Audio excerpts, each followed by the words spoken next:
Obama was running in 2007. He was running against Hillary for the nomination. Mitt Romney was running against John McCain for the Republican nomination, right? Gallup decided to ask which of these four candidates had the biggest hurdle. They asked Americans, what percentage of you would never vote for a black person for president? 5%. 2007. What percentage would never vote for a female president? 11%. What percentage would never vote for a Mormon, referring to Mitt Romney? 24%. What percentage would never vote for somebody who would be 72 years old when he became president, referring to John McCain? 42%. So Obama had a lower hurdle than these three white politicians. Knock it off. Knock it off.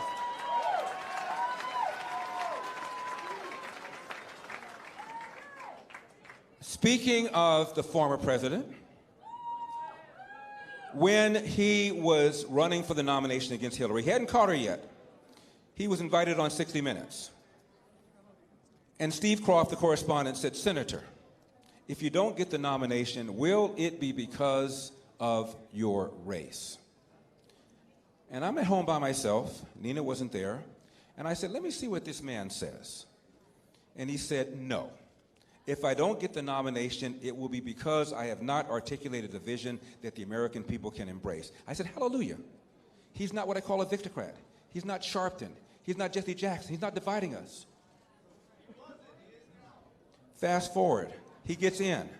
And by the way, when he walked into office, he had 70% approval, which meant a whole bunch of people who didn't vote for him because he got about 52% said, okay, all right. You know, I don't agree with taxing and spending and regulations and soft on the borders and soft on national security, but at least he will be a racial reconciliator. What did he do? He divided us time and time and time again. The Cambridge police acted stupidly. Remember that? His good friend, Skip Gates, who's a professor at Harvard of African American studies, comes back from vacation, forgets his door key. He and the cab driver break into his house. Neighbor sees this, doesn't recognize him, Cambridge, and calls 911. Don't you want your neighbors to do that? White cop shows up, very politely sees him in the house, doesn't know if he belongs to the house. Says, sir, please come out and show ID. What did Gates say? I'll come out if your mama tells me to come out. And what Obama should have said, this is early in his presidency, when he should have set the table, Obama should have said, you know, last night I talked to my friend Skip Gates, I've known him for a number of years. I said, Skip, come on. You're a Harvard professor, you're tenured. A lot of these high-profile killings, shootings would have been avoided if the suspect/civilian had just complied. So I told him, I said, knock it off.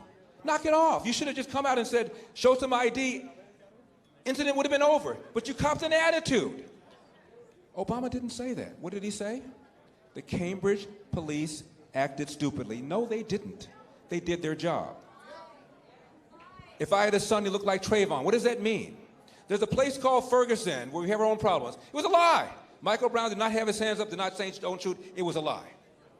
He invited Al Sharpton, the nation's most notorious race card hustler, into the White House over 70 times. He embraced this bogus Black Lives Matter movement. He made things worse. I'm a uniter. We are uniting. We are going to bring this country together. We are going to bring this country together because we know what the real problems are, and they have nothing whatever to do with racism.